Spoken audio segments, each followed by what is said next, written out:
everyone, my name is Ishan Chandra and today I will be reviewing the project management course of Management 3300. I'll be specifically analyzing leading a performance appraisal of my team members in my project as my position being a PM, and it will be tied to several papers, research papers that I have found that offer insight into different aspects of performance and project management. To give context, the team members were playing the roles of an IT development team, as was I, and this was a skit that we did to um, discover and learn more about the project management process. So a performance appraisal is a structured, evidence-based conversation where a project manager meets one-on-one with their employees to deliver feedback, criticism, and praise in regards to that individual's unique performance in the recent to potentially long-ranging past at a organization. And so I have found three different research papers via the Guelph Omni library.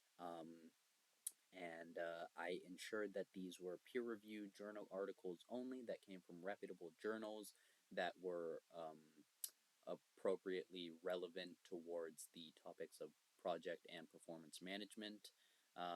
And the process in which I narrowed down to three articles is that I scanned through and I read through many different abstracts of many different papers and settled on the top five that I liked the most and I felt related the most. I read through their full texts, and then at that point, I settled on only three.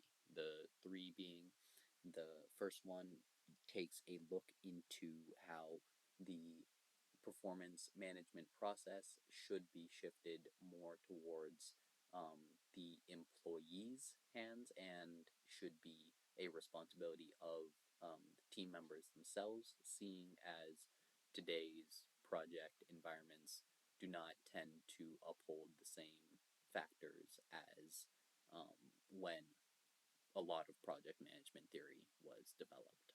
The second article investigates a few other concerns and methods in which performance and behavior are evaluated and some different ways in which performance appraisals are handled.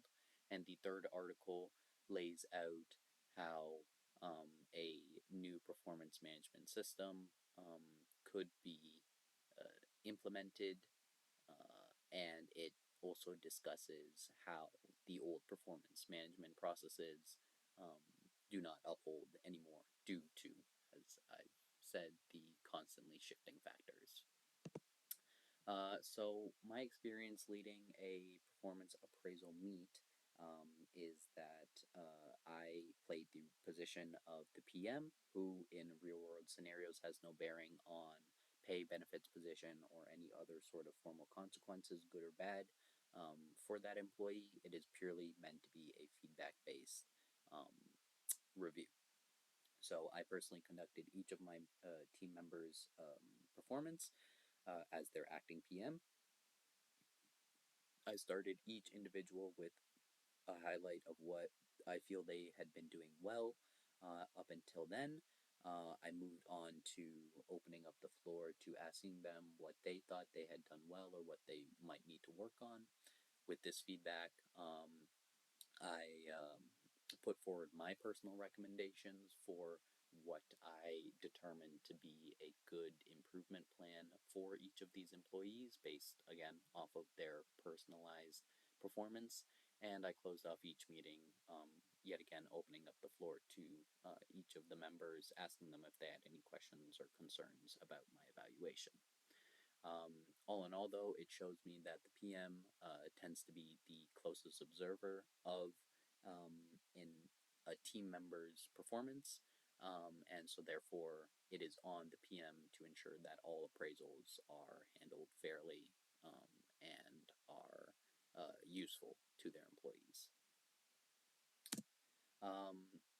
So, my reflections on this experience, again, a continuation, is that I did manage to gain firsthand feedback, firsthand experience providing feedback and or criticism to team members. I also found the one-on-one format to be effective as it allows for personal connection between one person to another, whereas in a group setting, it's a little bit more dispersed. I did, however, feel that the appraisal as a whole felt mismatched in terms of the purpose it served and the purpose that was required.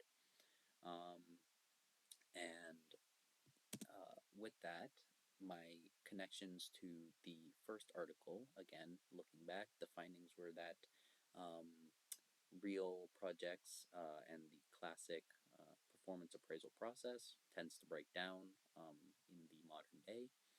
And seeing as how the PM doesn't formally hold any role of being a performance reviewer, it does tend to cause a mismatch between the feedback that's given and an outcome that comes of it. So my connection here is that even though seeing as the skit was fictitious, it does bolster the unlikeliness of these ideal circumstances occurring even in the real world.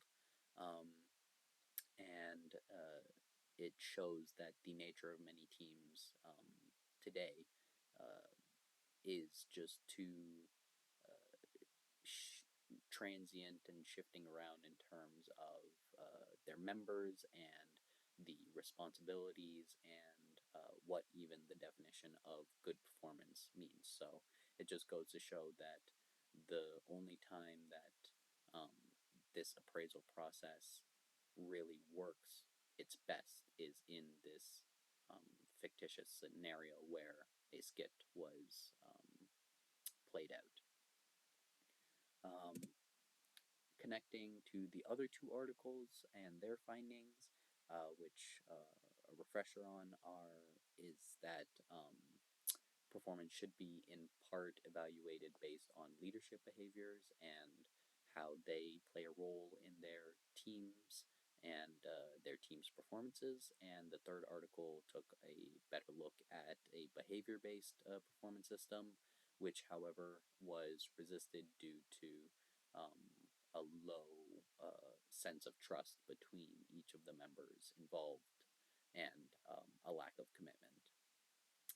And so my connection to this is that my appraisal process didn't focus so much on the PM's performance, which I feel is a relevant part of the overall team performance because the PM is the manager of the project itself. If the PM is not performing well, the rest of the team will also suffer.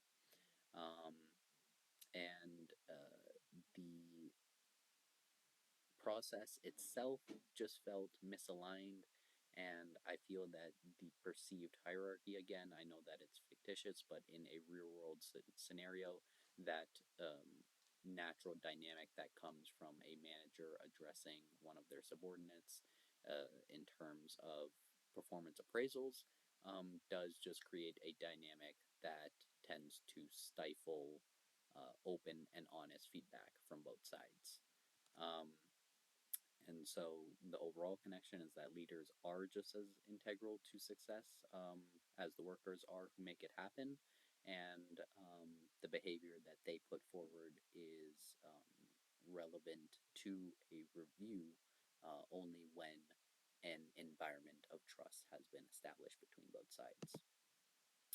Overall, though, my strengths, limitations, some gaps to fix, and some recommendations that I found from this overall process is that I did really like, in terms of strengths, that I was able to give praise to the employee first, so setting a nice tone and environment for the actual appraisal to occur. It was collaborative in between my discussions with each individual, and it was scenario based feedback, which landed well in terms of being tailored to each individual. individual as well. One of the limitations was staying neutral, or rather, that staying neutral was easy because, again, this was a fictitious skit, whereas real appraisals will definitely hold some level of manager bias, either from the PM or direct line managers, or just really any sort of dynamic where one person has more authority than the other.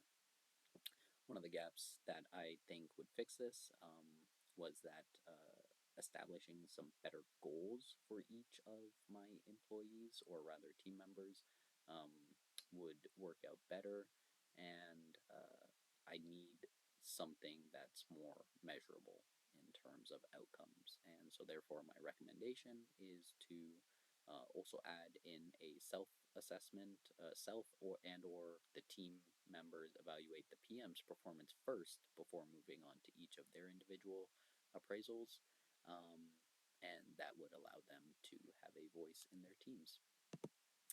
Overall, though, the literature and my reflection converge in terms of ideas, and it shows that a real leader, no matter the project, will ensure that they are fair, reasonable, and trusted by their team members, and therefore that will show in their appraisals. And they take accountability in both their behaviors and the results, just as much as any other team member should be. Um, and every team that has a PM that works in this way tends to benefit and grow. And that is my final presentation. Thank you very much for listening. Have a great day.